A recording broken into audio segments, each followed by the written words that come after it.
네, 백현동 개발 특혜 의혹과 관련해서 좀 집중적으로 알아보려고 하는데요. 경기도 성남시에 있는 백현동 아파트 특혜 개발 의혹, 지금 경찰이 수사를 하고 있는데 어제 성남시청을 압수수색했죠?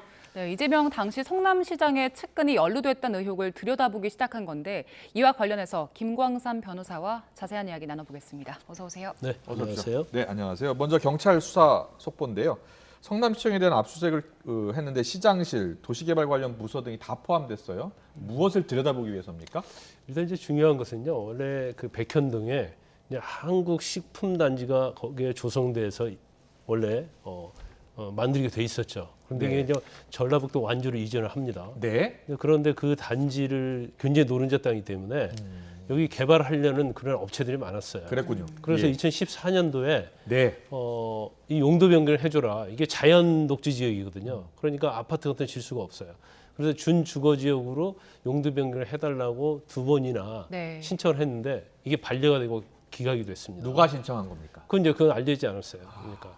그런데 2015년도에 아시아 디벨로퍼라는 회사가 2015년 1월에 그 당시 이재명 시장의 선거대책위원장을 2006년도에 맡았던 김무 씨를 영입을 해요. 1월에. 네. 예. 그런 다음에 4월에 자연녹지에서 준 주거지역으로 이게 용도 변경이 된 거죠. 네. 그런데 이 단계가요 4단계를 뛰어넘는 거예요. 아. 그러니까 아주 파격적으로 할 수가 있고, 예. 그다음에 이 김무 씨를 영입한 다음에 또 준주거지구로 변경이 되고, 그다음에 또 6개월 있다가 원래 그런 이제 임대 아파트를 지키로 돼 있었는데 예. 1223세대거든요.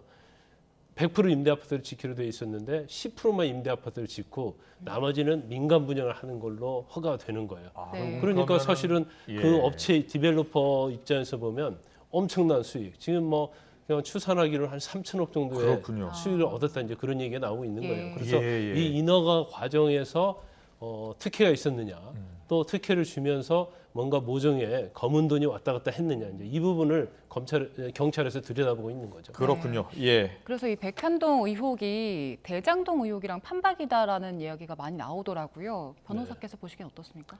이제 판박이라는 얘기도 사실 뭐 틀리지는 않아요. 일단은 인허가 과정에서 굉장히 특혜가 많이 있었고요. 네. 그다음에 결과적으로 민간 사업자가 엄청난 수익을 예. 챙겨간 거잖아요. 네. 그리고 그 당시에 다 성남시장이 이재명 의원이었거든요. 예. 여러 가지 이제 중복된 측면이 있는데 모르겠어요. 이제 뭐 수사를 들어가 보면 예. 과연 누가 개입을 하고 누가 그 과정에서 검은 돈을 먹었는지 뇌물을 받았는지 이제 그런 부분을 이제 드러나야겠죠. 그렇군요. 알겠습니다. 그런데요, 이게 사실은 지금 뭐 화면에 나오고 있는 잠깐 나왔던 그 아파트인 것 같습니다. 이미 네. 입주를 한 거죠.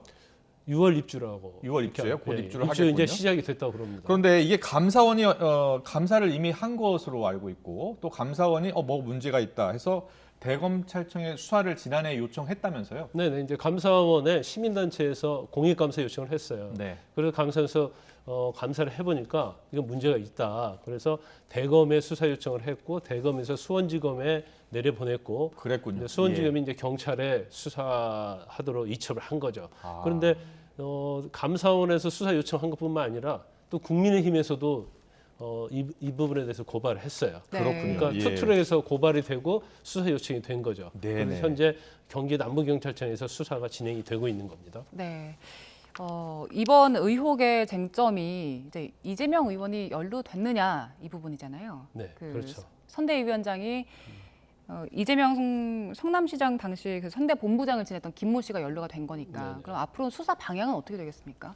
일단 뭐 제일 중요한 것은 이제 인허가 과정에서 어떤 특혜가 있었느냐겠죠. 왜냐하면 기존에서 볼 수 없었던 굉장한 특혜에 해당이 되기 때문에 예. 그러면 이 특혜는 대가가 있었느냐 없었느냐 이 부분이 중요해요. 예. 네. 그런데 이렇게 굉장히 진행관이 빨리 진행이 되고 어떤 특혜라고 볼 수 있는 파격적인 그런 인허가 혜택이 있었던 시점이 예.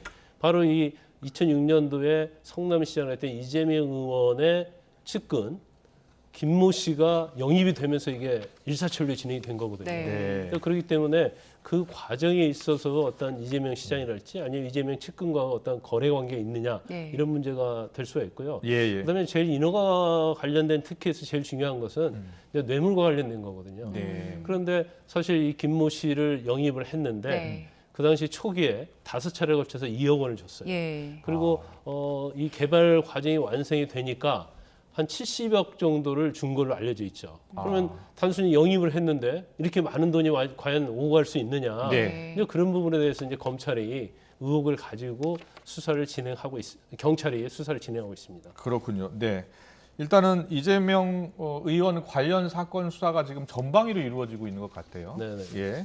뭐 성남 FC 후원금도 그렇고요. 김영혁 씨 이제 법인카드 유용 의혹도 있고요.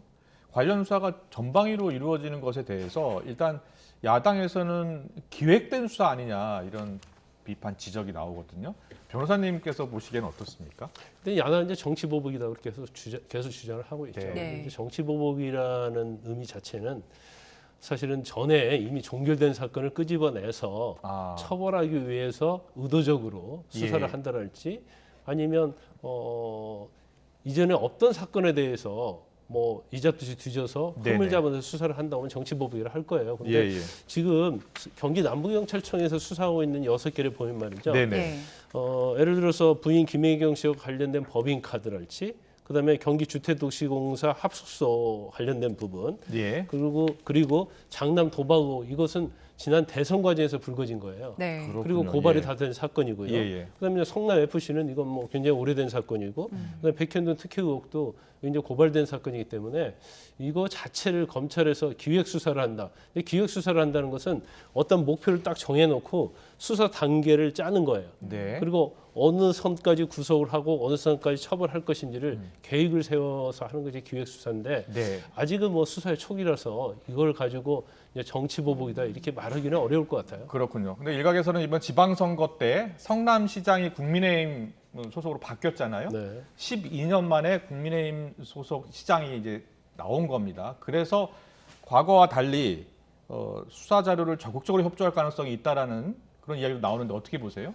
이전에는 은수미 시장이었잖아요. 예. 그래서 은수미 전 시장이 뭐 이재명 뭐 시장 했다가 은수미 시장으로 바뀐 거잖아요. 네. 그러면 후계자다 그런 말이 있었어요. 예, 그리고 예. 지난번에 이제 법인카드랄지 여러 가지 이재명 의원과 관련된 의혹이 있을 때 성남시에서 굉장히 협조를 안 했거든요. 예. 특히 대장동과 관련해서. 이제 그렇기 때문에 이제 예. 시장이 바뀌었기 때문에 지금 국민의힘 시장 측에서는 적극 협조하겠다는 거고 또 은수미 전 시장과 이재명 전 시장의 그 기간 동안에 네. 어떤 뭐 적폐가 있으면 이걸 들여보겠다고 하면서 그 진상조사위원회까지 만들고 있기 때문에 아마 경찰이 수사를 한다거나 검찰이 수사하는 데 있어서는 성남시의 적극적인 협조가 전에 비해서는 있을 수 있다 이렇게 봅니다. 알겠습니다. 네, 백현동 개발 특혜 의혹 압수수색이 이루어졌고요. 본격적인 수사가 진행됐는데 쟁점이 무엇인지에 대해서 김광산 변호사와 함께 짚어봤습니다. 잘 들었습니다. 고맙습니다.